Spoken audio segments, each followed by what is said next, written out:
রাজধানীর পল্টনে রিকশা চালক হত্যা মামলায় গ্রেফতার সাবেক ডেপুটি স্পিকার শামসুল হক টুকু, সাবেক আইসিটি প্রতিমন্ত্রী জুনায়েদ আহমেদ পলক ও ছাত্রলীগের ঢাকা বিশ্ববিদ্যালয় শাখার সাধারণ সম্পাদক তানভীর হাসান সৈকতের 10 দিনের রিমান্ড মঞ্জুর করেছে আদালত। বিকেলে ঢাকার মেট্রোপলিটন ম্যাজিস্ট্রেট রশিদুল আলম এ আদেশ দেন। এর আগে বুধবার রাতে রাজধানীর খিলক্ষেত এলাকায় আত্মগোপনে থাকা এই 3 জনকে গ্রেফতার করে ডিবি কার্যালয়ে নেওয়া হয়। তাদের বিরুদ্ধে হত্যা ছাড়াও অবৈধভাবে অর্থ সম্পদ অর্জন, বদলি, বাণিজ্য সহ বিভিন্ন অভিযোগ রয়েছে। আরও জানাচ্ছেন আঞ্জাম খালেক। কোটা আন্দোলনের সময় ইন্টারনেট বন্ধ নিয়ে সমালোচনার ঝড় উঠেছিল সাবেক ডাক, টেলিযোগাযোগ ও তথ্য প্রযুক্তি প্রতিমন্ত্রী জুনায়েদ আহমেদ পলকের বিরুদ্ধে। এবার তার বিরুদ্ধে উঠেছে হাজার কোটি টাকা লোপাটের অভিযোগ।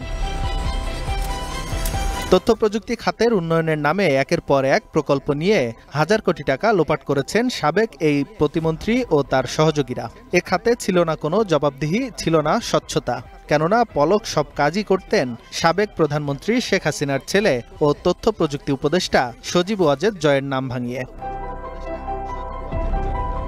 জয়ের প্রত্যক্ষ সহযোগিতায় এসব অপকর্ম করায় ভয়ে কেউ কথা বলতেন না। ফলে গেল কয়েক বছরে ডিজিটাল বাংলাদেশ বিনির্মাণ ও তথ্য প্রযুক্তি খাতের উন্নয়নের নাম করে হাজার কোটি টাকা লোপাট করেছেন তিনি। এছাড়া প্রতিমন্ত্রী হওয়ার পর নিজের ব্যক্তিগত সম্পদও বেড়েছে বহুগুণ। কয়েকটি সূত্র নিশ্চিত করেছে, লোপাট করা এই অর্থ বিভিন্নভাবে দেশের বাইরে পাচার করেন সাবেক এই প্রতিমন্ত্রী।